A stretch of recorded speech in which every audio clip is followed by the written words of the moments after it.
Thanks for joining me once again for another Pixie Talks review vlog. Pixie Talks, reviews and vlogs at Pixie Talks. So there's nothing too new and exciting to talk about this week, so I thought that I would take the opportunity to take a trip down memory lane and drag up an old Rankin Bass fantasy film.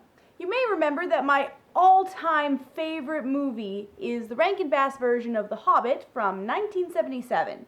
You may also remember that in the same art style, they also made the fantasy classic The Last Unicorn. Somewhat less well remembered is another fantasy film from them, The Flight of Dragons.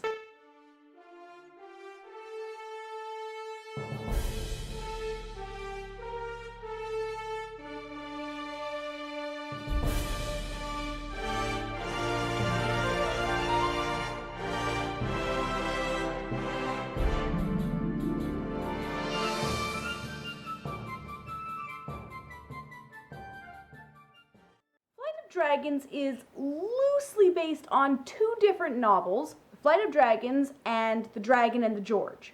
It pulls both character names and premises from both novels and ends up being kind of a bizarre hodgepodge of literary ideas because of it. The story here is that the age of magic and magical creatures is coming to an end as scientific innovation comes into the world. In order to save the last of magic, the wizard Carolinus wants to create a haven for magical beings that will be separate from the rest of the world. But the evil wizard Omidon, played by James Earl Jones of Star Wars fame incidentally, wants to destroy humanity instead and rule supreme. In order to defeat him, a man from the 20th century is brought through time as a selected champion to defeat the evil wizard. The prologue to this story takes an awful lot of setup and exposition, but it is in general a pretty solid quest adventure story.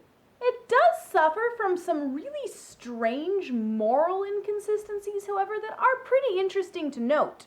For instance, Carolinus explains that Omidon's existence is necessary to the world because good and evil need to be in balance, blah blah blah. For the irony of all existence is that good would be totally impotent without the contrast of evil. Yeah, okay, I don't believe that, but it doesn't even follow its own rule. As soon as Omidon announces that he's going to take over the world and crush all of humanity, it's all, well, guess we have to kill him. It also starts by wanting to establish magic and science as being perfect when in balance and harmony, but then decides at the last minute, wait, nope, science totally trumps magic, you guys, leading to an incredibly silly grand finale, which worked okay in the Phantom Toll booth, but did not work here. Now, it is a pretty standard adventuring party on a quest type story, which, let's be honest, almost always comes off as a low-rent Lord of the Rings. It's kind of easier to swallow if you remind yourself that this was the style of the time, but it's still kind of eye-roll inducing. Oh look, now they are being joined by a hobbit and a woodland-dwelling archer. Yeah, I know that little guy is supposedly their idea of a wood elf, but no, that is a hobbit, go away. Although the story writing can be a bit tedious at times and meanders through a lot of unneeded exposition, it really shines on character interaction. There's some really great banter in here, making it really fun to watch, particularly with the dragons. Oh, what a terrible mess. Did we? No, don't admit anything. The humor is charming and manages to make you actually really like characters that you otherwise would have no real reason to like. The artwork is also eerily beautiful in that way that only Rankin Bass fantasy films are. I'm a huge fan of the magical fantasy aesthetic inherent in all three of the Rankin Bass films I've mentioned here. They just tend to embody magic in their design and their movement. There's a reason The Last Unicorn is a classic film. It is gorgeous. Flight of Dragons is in the same style and really pulls you into its world. Add to that an absolutely beautiful soundtrack. I love the music in this movie to pieces. It's haunting, mesmerizing, and enchanting.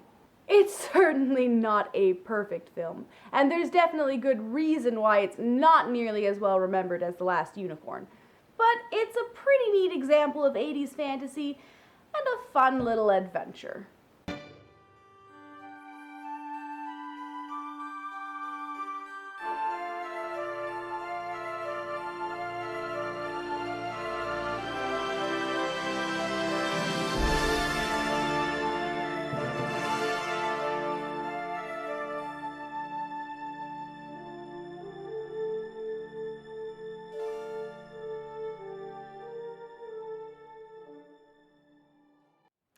And that's my review of Flight of Dragons. Hope you enjoyed the video. Please be sure to subscribe for more, add me on Facebook and Twitter, and I'll see you next week. Bye!